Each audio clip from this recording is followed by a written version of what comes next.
So today we are going to take a look at how to install the Tinc daemon on Microsoft Windows, in this case Windows 11, since this has made some problems with some friends of mine. So the first thing that we're going to do is we visit the download address for Tinc VPN, and we are going to download the Windows package. It will ask you where to save it. If you're finished, you can access it via download menu, and we then will just run the installer, which will do a USC prompt,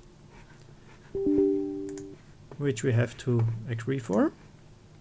And now we're in the installer. Of course, you should read everything, but let's just continue. Agree to the licenses. You should also read them. We install the Tinc daemon, the documentation, and the virtual Ethernet driver.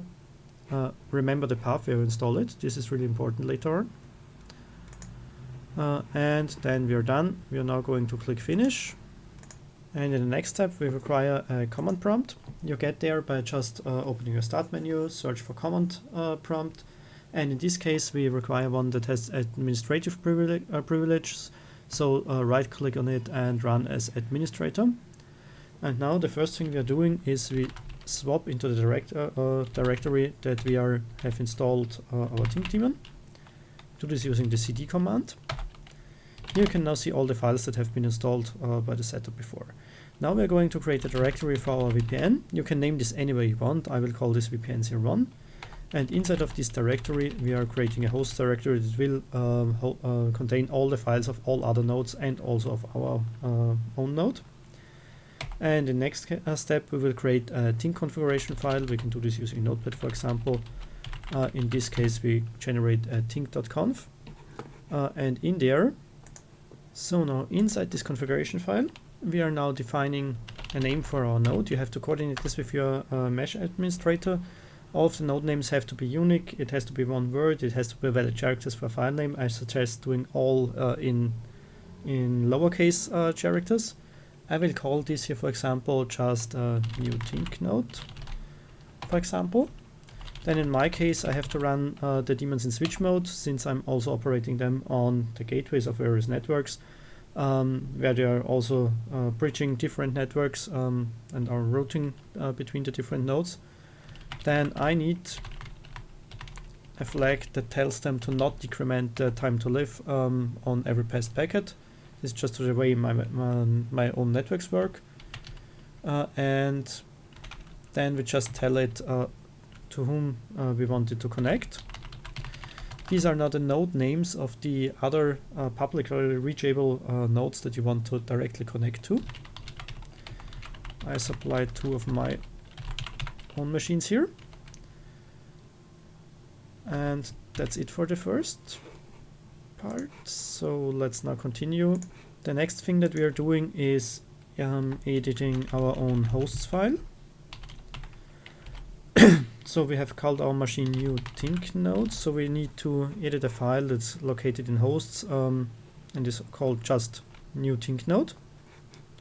You really have to make sure that this is created without the txt file extension, of course. And now in this file, what we are going to do is we specify compression settings, the port that we are operating on, and the subnet that this node is operating on. In my case, it has an address of 10.0.3.29. And the way my mesh works is I just tell it now we are responsible for our own IP address, so it gets a 32-bit prefix.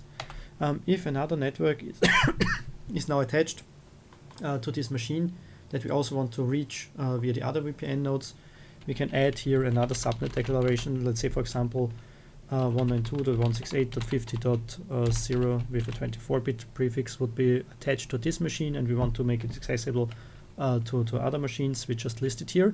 You have to really make sure that these networks do not collide on any of the machines. So all networks that you're going to bridge have to have different subnets that are not allowed to overlap. So let's just add it this way. And now we can just return to a command prompt. And the next thing that we are going to do is we now create the key files. So we tell Tinc that for the network VPN01, we want to create our new authentication keys. So what's now created is two key files, which I've just accepted the standard file names. So you see this private key here is generated here. This should never leave this node's storage. And the other public part of the key has been added to our new Tinc node entry. So if we take a look again into the file that's called new Tinc node, we now see here a public key attached to our configuration. This is also a file that we have to send to our mesh administrator, so it gets distributed on all of the other machines that we are going to connect to, so all other mesh nodes.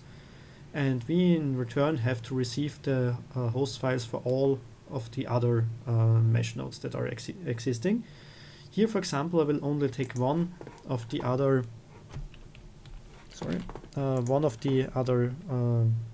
configuration files. And what I'm going to do is I will just add it as a text file so you see what's happening. Usually you should make sure that you just copy in the files that you receive from all other machines. So let's see what we paste in here. So what I'm now doing is I have opened this file in text editor and just pasting the content. Like I said, you should usually just copy the files that you have received when you should set up the whole mesh. Now I'm going to save this. And to keep it short, we just add one single node here. You should add all of them. The one thing that's now missing is the network device. We can do this using this tab win64 driver. In here you have an add tab command that you can use. This will create a new tunnel device. So it installs the drivers, creates the interface. Now it has already created the interface with a default name. If you have only one of these tab devices in your machine, you can now just leave it that way. Or we can rename it later on and add the configuration of the name to the tinc.conf. Now we'll take a look at the interface configuration. So you go to your network settings. And what you can see here is a new device that's called, in this case, Ethernet 2 with a tab Win32 adapter version 9. And what we are going to do, you can rename it here and then add an interface declaration to the tinc.conf, which is a good idea. If you don't do this, it will pick the first tab device. And what we are going to do, we are going to edit the configuration here. And what we have to do is we have to change the configuration for IPv4 in this case. Okay, I've done this here now already. So you see, I've set here the IP address of my node again. And this time I've used 24-bit subnet mask so that we can reach all other nodes in my personal VPN mesh range. So all mesh nodes that I am operating are operating at 10.0.3 and some arbitrary number here. All of the nodes, of course, have a unique of these mesh addresses, and on them we have attached different networks that we are then bridging between. So let's close this again. And what we can then do is to start up the network. So let's go back to our standard directory. And now we will just do this for a test. So what I've done in between is also to copy the host file for this new Tinc node to my other node that we are connecting to. So now we're just launching this in debug mode. So we tell it we want to launch our VPN. This is the name that we used before. We want to stay in foreground, so it should not become a Windows service and not go to background. And we also wanted to see additional debug information. Now we can execute this. What you see here at first is that it has automatically attached to this Ethernet 2 device. Tabri is running, it's listening to these ports that we specified. It cannot read the configuration file of the other node that I've specified because I have not copied the host file in there. And then you see it's trying to connect, it is connected, and then it has even activated the connection. Now we can just test if everything is working. To do this, we just utilize a second command prompt. And from here, the first thing that I'm trying to do is to ping another mesh node that I know that is existing. I see I get a reply. Same for a different mesh node that is further away. And now to make sure that I'm really taking the route via the VPN, we can just verify this by taking a look at the hops that we are taking.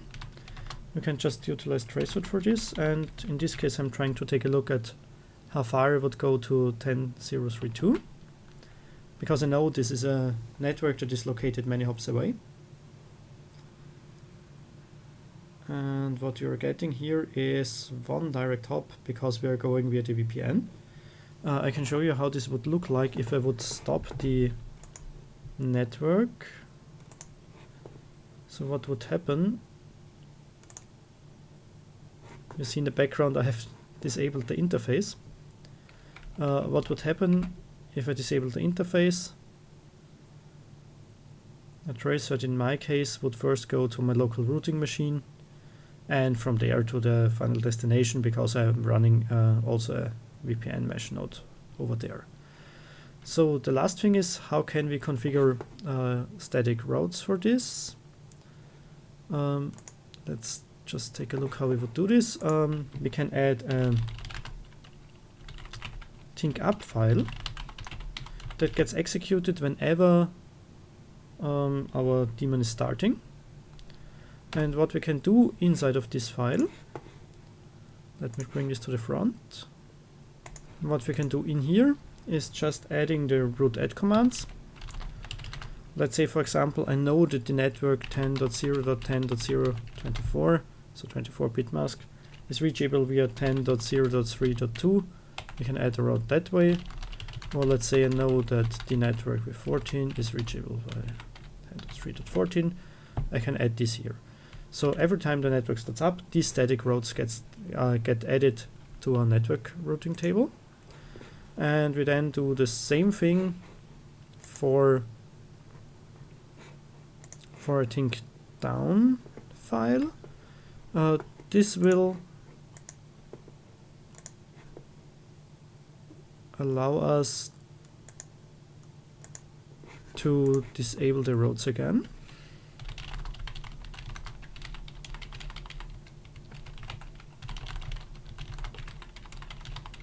So we don't have them in the routing table when the VPN is not active. And that's basically it. And you have a working attachment to the mesh network.